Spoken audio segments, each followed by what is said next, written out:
আচ্ছা, আপনি কি শ্রীমদ্ ভগবদ গীতার নাম শুনেছেন, যাকে আমরা সহজ ভাষায় গীতা বলি? নিশ্চয়ই শুনেছেন না? শিবগীতার নাম শুনেছেন নিশ্চয়ই, শিবপুরাণের অন্তর্গত। আর শ্রীমদ্ ভগবদ গীতা, যা মহাভারতের অন্তর্গত। আজ এক নতুন প্রকার গীতার কথা আপনাদের সামনে উপস্থাপন করব, যেটা না তো শিবগীতা, না তো শ্রীমদ্ ভগবদ গীতা। এই গীতাটির নাম হচ্ছে যমগীতা। শুনেছেন আগে কোনোদিন যমগীতার কথা? একবার ভেবে দেখুন তো, শ্রীমদ্ ভগবদ গীতায় বা শিবগীতায় যারা এগুলো অধ্যয়ন করেছেন তারা নিশ্চয়ই জানেন কত শত কথা আছে, কত শত নিয়ম আছে। সেই সমস্ত নিয়ম যদি সমাজে লাগু হয় তাহলে কি ভয়ঙ্কর ব্যাপার হবে। আর এই যে যমগীতা, যে যমগীতা আমাদের বিষ্ণু পুরাণের অন্তর্গত, এই যমগীতার নিয়ম যদি একবার সমাজে লাগু হয়ে যায়, সমাজের মধ্যে যদি আমাদের ভারতবর্ষ বা সমগ্র পশ্চিমবঙ্গ জুড়ে বর্তমান সরকার যদি বলে যে যাও, আজ থেকে যমগীতার নিয়ম চলবে, এবং যমগীতার নিয়ম যে মাত্র লাগু হবে, বলা যেতে পারে যে সমাজ থেকে পাপ একেবারে দূরীভূত হয়ে যাবে। আপনি কি চান সেই যমগীতা জানতে? তবে চলুন আজকের চলচ্চিত্রে সেই যমগীতা নিয়েই আলোচনা করি। আমাদের সনাতন হিন্দু শাস্ত্র মূলত প্রশ্ন উত্তরের উপরেই কিন্তু হয়ে রয়েছে, প্রশ্ন উত্তরের উপরেই আধারিত। একজন প্রশ্ন করছেন আর একজন উত্তর দিচ্ছেন। ঠিক তেমনি আমরা যদি শ্রী বিষ্ণু পুরাণকে দেখি, সেই বিষ্ণু পুরাণের তৃতীয় অংশ, সেই তৃতীয় অংশের সপ্তম অধ্যায়ে আমরা যমগীতার উল্লেখ পাব। এখানে যমগীতায় প্রশ্নোত্তরের পালা আছে, যেখানে শ্রী মৈত্রমণিকে পরাশর মুনি প্রশ্ন করেছেন। তাই কি? আগে না, পরাশর মুনিকে শ্রী মৈত্রমণি প্রশ্ন করছেন। পরাশর মুনি মৈত্রমণির প্রশ্নের উত্তর দিচ্ছেন। মৈত্রমণি শুনছেন আর পরাশর মুনি বলছেন। কি বললেন এবং কি জিজ্ঞাসা করলেন? শ্রী মৈত্রমণি এবং পরাশর মুনির যা বার্তালাপ, এবার সরাসরি আমি গ্রন্থ থেকেই পাঠ করছি। আপনারা সকলে মনোযোগ সহকারে শ্রবণ করুন। শ্রী শ্রী বিষ্ণু পুরাণ সপ্তম অধ্যায়, যমগীতা। শ্রী মৈত্রমণি বললেন, হে গুরু, আমি যা জানতে চেয়েছিলাম আপনি সে সব আমাকে যথাযথ বর্ণনা করেছেন। এখন আমি আরেকটি বিষয় জানতে চাই, আপনি সেটি আমাকে বলুন। হে মহামুনে, সপ্তদ্বীপ, সপ্ত পাতাল এবং সপ্তলোক, এই সব স্থান যা এই ব্রহ্মাণ্ডের অন্তর্গত, সূক্ষ্ম, সূক্ষ্মতর, সূক্ষ্মাতি সূক্ষ্ম এবং স্থূল, স্থূলতর এবং অতি স্থূল প্রভৃতি জীবে পরিপূর্ণ। হে মুনিসত্তম, এক আঙুলের অষ্টাংশ এমন কোন স্থান নেই যেখানে কর্মবন্ধনে আবদ্ধ কোনো প্রাণী বাস করে না। কিন্তু হে ভগবান, আয়ু সমাপ্ত হলেই এরা সকলে জমের বশ হয়ে যায় এবং তারই নির্দেশ অনুসারে নরকাদি নানা স্থানে যন্ত্রণা ভোগ করতে থাকে। তারপর পাপ ভোগ সমাপ্ত হলে এরা দেবাদি যোনিতে আবর্তিত হয়। সকল শাস্ত্রেরই এমনই মত। সুতরাং আপনি আমাকে সেই কর্মের কথা বলুন যা করলে যমরাজের বশীভূত হয় না। আপনার কাছে আমি সেই কথাই শ্রবণ করতে চাই। এর উত্তরে শ্রী পরাশর মুনি বলছেন, হে মহামুনি, মহাত্মা নকুল পিতামহ ভীষ্মকে এই একই প্রশ্ন করেছিলেন। তার উত্তরে পিতামহ ভীষ্ম যা বলেছিলেন তাহাই আমি তোমাকে বলছি, শ্রবণ করো। শ্রী মহামতি ভীষ্ম বলছেন নকুলকে, হে বৎস, পূর্বকালে আমার কাছে এক কলিঙ্গ দেশীয় ব্রাহ্মণ মিত্র এসে বলেছিলেন, আমি জিজ্ঞাসা করায় এক জাতিস্মর মুনি বলেছিলেন যে এই সব বিষয় অমুক অমুক ভাবেই হবে। হে বৎস, সেই বুদ্ধিমান পুরুষ যেসব বিষয় যেভাবে হওয়ার কথা বলেছিলেন সেসব একইভাবে হয়েছিল। এতে তার প্রতি আমার শ্রদ্ধা হওয়ায় আমি তার কাছে আরো কিছু প্রশ্ন করি। তার উত্তরে সেই দ্বিজশ্রেষ্ঠ যা বলেছিলেন আমি কখনো তার বিপরীত কিছু দেখিনি। যে কথা তুমি আমাকে জিজ্ঞাসা করেছ সেই কথাই আমি সেই কলিঙ্গ ব্রাহ্মণকে জিজ্ঞাসা করেছিলাম। তখন তিনি সেই মুনির কথা স্মরণ করেছিলেন। করে সেই জাতিস্মর ব্রাহ্মণ যম ও তার দূতেদের সঙ্গে যে আলোচনা হয়েছিল সেই অতি গূঢ় রহস্য এবং অত্যন্ত গোপন কথা আমাকে শুনিয়েছিলেন। সেই কথাই আমি তোমাকে বলছি, হে বৎস, শ্রবণ করো। পিতামহ ভীষ্মকে সেই কলিঙ্গ দেশবাসী ব্রাহ্মণ বললেন, নিজ অনুচরের হাতে পাশ আছে দেখে যমরাজ তার কানে কানে বললেন, ভগবান মধুসূদনের শরণাগত ব্যক্তিদের ছেড়ে দাও, কারণ বৈষ্ণব ছাড়া আর সব মানুষেরই প্রভু আমি। দেবপূজ্য বিধাতা আমাকে যম নামে লোকেদের পাপ পুণ্যের বিচার করার জন্য নিযুক্ত করেছেন। আমি আমার গুরু শ্রী হরির বশীভূত, স্বাধীন নই। ভগবান শ্রী বিষ্ণু আমাকেও নিয়ন্ত্রণ করতে সক্ষম। যেমন স্বর্ণভেদ রহিত এবং এক হয়েও অলঙ্কারের নানা ভেদে নানা রূপ বলে মনে হয়, তেমনি একই শ্রীহরিকে দেবতা, মনুষ্য, পশু ইত্যাদি নানাবিধ কল্পনার দ্বারা নির্দেশ করা হয়।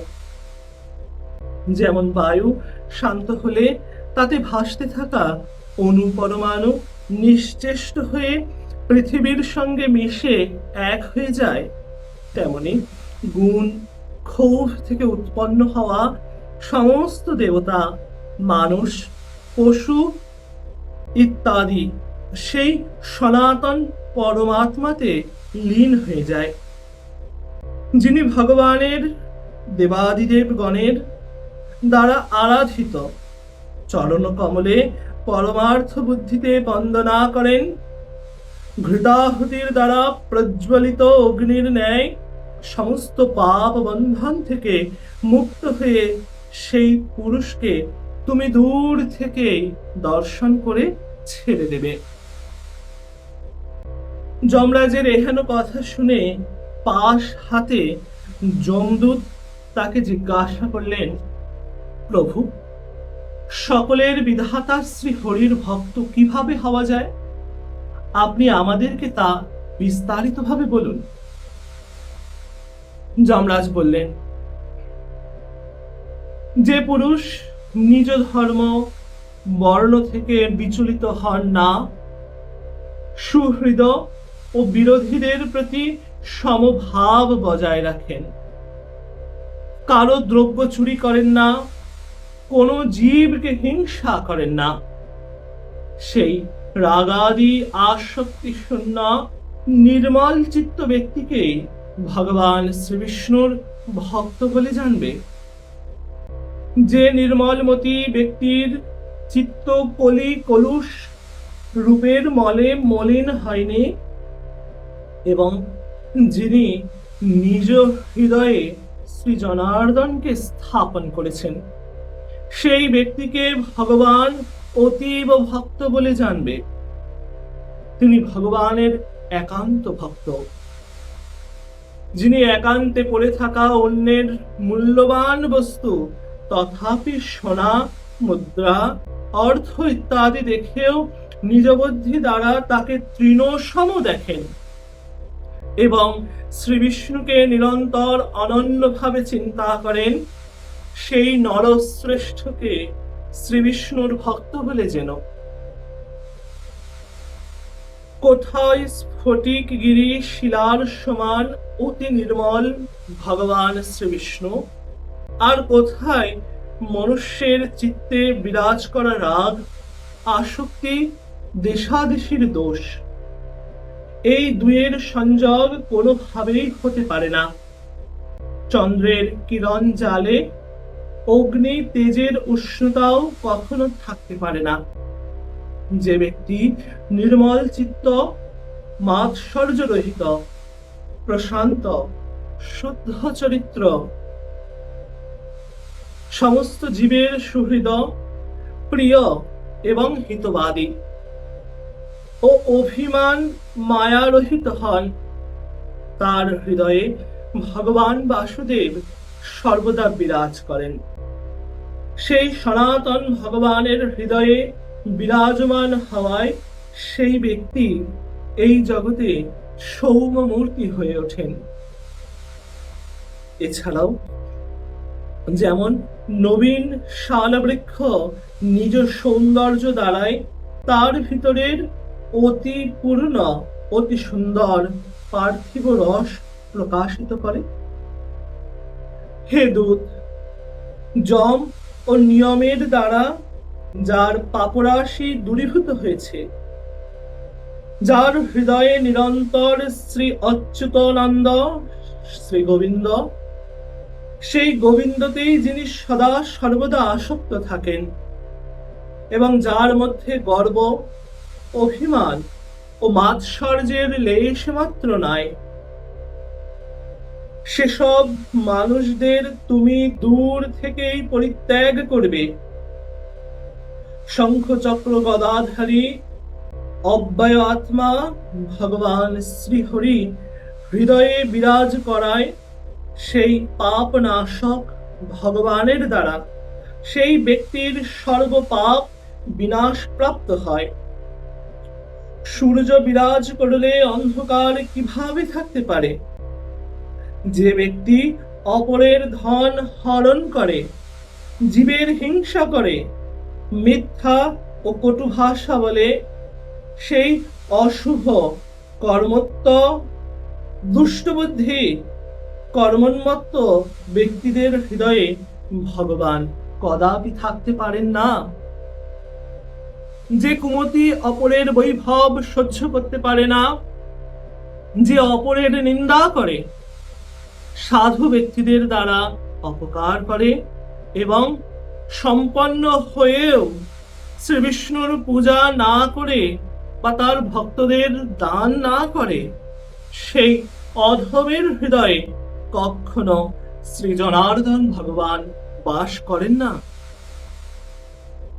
যে দুষ্টবুদ্ধি সম্পন্ন পুরুষ নিজ পরম সুহৃদ বন্ধু বান্ধব, স্ত্রী পুত্র কন্যা, মাতা পিতা এবং ভাতৃবর্গের প্রতি অর্ধতৃষ্ণা প্রকট করে, সেই পাপাচারীকে ভগবানের ভক্ত বলে মনে করবে না। যে দুর্বুদ্ধি পুরুষ অসৎ কর্মে ব্যাপৃত থাকে, নিজ ব্যক্তিদের সঙ্গে মেলামেশা করে, তাদের সঙ্গে উন্মত্ত হয়ে থাকে এবং নিত্যদিন পাপময় কর্মবন্ধন দ্বারা আবদ্ধ হতে থাকে, সেই মনুষ্য রূপে আসলে পশুর সমান। সে ব্যক্তি ভগবান বাসুদেবের ভক্ত কদাপি হতে পারে না। এই সকল প্রপঞ্চ এবং আমি এক পরম পুরুষ, পরম ভগবান পরমেশ্বর বাসুদেবী হৃদয়ে ভগবান অনন্ত স্থির হওয়ায় যার এই রূপ স্থির বুদ্ধি হয়ে যায়, তাকে তুমি দূর থেকেই ছেড়ে যাবে। হে কমল নয়ন, হে বাসুদেব, হে বিষ্ণু, হে ধরণীধর, হে অচ্যুত, হে জগন্নাথ, হে শঙ্খ চক্র পাণে, আপনি আমাকে স্মরণ দিন। যে সব পুরুষ এইভাবে ডাকেন, সেই সব নিষ্পাপ ব্যক্তিদের তুমি দূর হতে ত্যাগ করবে। যে পুরুষ শ্রেষ্ঠ অন্তঃকরণে এই অব্যয়াত্মা ভগবানকে বিরাজ করেন, যমদূত দূর থেকে তাকে দৃষ্টি করবে এবং তার কাছে যাবে না। সেখান পর্যন্ত ভগবানের চক্রের প্রভাবে বলবীর্য নষ্ট হয়ে যায়, ততদূর পর্যন্ত তোমার অথবা আমার গতি হতে পারে না। তিনি মহাপুরুষ, তাই তিনি বৈকুণ্ঠ লোকের অধিকারী। কলিঙ্গবাসী বললেন, হে কুরুশ্রেষ্ঠ ভীষ্ম, নিজ দূতকে শিক্ষা দেওয়ার জন্য সূর্যপুত্র ধর্মরাজ তাকে এইভাবে বললেন। সেই জাতিস্মর মুনি আমাকে এই প্রসঙ্গ বলেছিলেন। আমি এই সম্পূর্ণ কথা তোমাকে শুনিয়ে দিলাম। এরপর ভীষ্মদেব বলছেন, হে নকুল, পূর্বকালে কলিঙ্গ দেশ হতে আগত সেই মহাত্মা ব্রাহ্মণ প্রসন্ন হয়ে আমাকে এই সকল বিষয় জানিয়েছিলেন। হে বৎস, এই হলো সম্পূর্ণ বৃত্তান্ত। এই সাগর সংসার সাগর, এবং এই সংসার সাগরে একমাত্র শ্রী ভগবান বিষ্ণু ব্যতীত জীবের আর কোনো রক্ষক নেই। আমি তোমাকে যেসব যথাযথভাবে শোনালাম, সেই সব হৃদয়ে আত্মস্থ করো। যার হৃদয় সর্বদা ভগবৎ পরায়ণ থাকে, তাকে যম তথা যমদূত, যম পাশ, যম দণ্ড তা যম যাতনা কিছুই প্রভাবিত করতে পারে না। এরপর পরাশর দেব বলছেন মৈত্রমুনিকে, হে মুনি, তোমার প্রশ্ন অনুসারে যম যে সমস্ত কথা বলেছিলেন তা আমি তোমাকে ভালো মতো জানিয়েছি। এখন তো তোমার আর কিছু শোনার স্পৃহা আছে? তবে বলো, সাধ্যমতো তোমাকে সেই সমস্ত কথা শ্রবণ করাবো। ইতি শ্রী বিষ্ণু পুরাণের তৃতীয় অংশে 7ম অধ্যায়ে যমগীতা। আজকের এই ছিল যমগীতার আলোচনা। শ্রীমৎ বিষ্ণু পুরাণ থেকে এই যমগীতার উপাখ্যান সকলের সামনে তুলে ধরার চেষ্টা করলাম। আশা করি আপনাদের ভালো লেগেছে। আর এই প্রায় 20 মিনিট দীর্ঘ চলচ্চিত্রে যারা এতক্ষণ আমার সঙ্গে ছিলেন, নিজেদের ফোনের অমূল্য ডাটা খরচা করে নিজেদের ফোনের স্ক্রিনে আমাকে জায়গা দিলেন এবং ভগবান শ্রী বিষ্ণুর অপার মহিমার কথা যমগীতার উপাখ্যান বিষ্ণু পুরাণ থেকে শ্রবণ করলেন, তাদের সকলকে দুহাত জোর করে আমার বিনম্র প্রণাম। এই যে ভগবানের কথা শ্রবণ করালাম, যমগীতা পাঠ করে শ্রবণ করালাম, এর তো একটা দক্ষিণা হয়, এবং দক্ষিণা না দিলে কোনো কাজই কিন্তু সম্পূর্ণ হয় না। আপনি যে শ্রবণ করলেন এরও তো একটা ফল আছে, এবং দক্ষিণা যদি না দেন তবে আপনার সেই ফলটি সম্পূর্ণরূপে ফলবে না। তাই আমি যেহেতু ব্রাহ্মণ পরিবারে জন্মেছি, ব্রাহ্মণ শরীরে জন্মেছি, তাই আপনার কাছে দক্ষিণা চাওয়ার অধিকার আমার আছে। তাই দক্ষিণা স্বরূপে আপনার কাছ থেকে একটি সাবস্ক্রাইব, একটা লাইক, কমেন্ট এবং এই যমগীতা আরো সকলের সঙ্গে ভাগ করে নিন, এইটুকুই দক্ষিণা স্বরূপে চেয়ে নিচ্ছি। দেবেন তো দক্ষিণা? কিপটেমি করবেন না তো? আশা করি আপনি কিপটেমি করবেন না। দক্ষিণাটি দিন এবং আমাদের এই পরিবারের একজন অমূল্য সদস্য হয়ে পাশে থেকে যান। আপনি সাবস্ক্রাইব করবেন তো শুধু ছুঁয়ে, এবং ছুঁয়ে যে আপনি সাবস্ক্রাইব করবেন সেটা আপনার জন্য শুধু একটা স্পর্শ। লাইক করবেন শুধু আপনার জন্য একটা স্পর্শ, কিন্তু আমার জন্য মনের একটা শক্তি, যে শক্তি ব্যয় করে আমি এরপরে আরো অনেক অজানা কাহিনী আপনাদের সামনে উপস্থাপন করতে পারবো, করার শক্তি পাবো, উৎসাহ পাবো। তাই আজ এই চলচ্চিত্রটি এই অবধি বিশ্রাম করছি। আবার পরবর্তীতে ছোট বড় অনেক চলচ্চিত্রে আপনাদের সকলের সঙ্গে দেখা হবে। সাবস্ক্রাইব করেছেন তো? ধন্যবাদ সাবস্ক্রাইব করবার জন্য। তাহলে আজ আসি, আবার দেখা হবে পরবর্তী অনেক ছোট বড় চলচ্চিত্রে। ততক্ষণের জন্যে জয় জয় শ্রী রাধে, জয় জগন্নাথ, ভজনিতায় গৌর রাধেশ্যাম, জপ হরে কৃষ্ণ হরে রাম, জয় মা।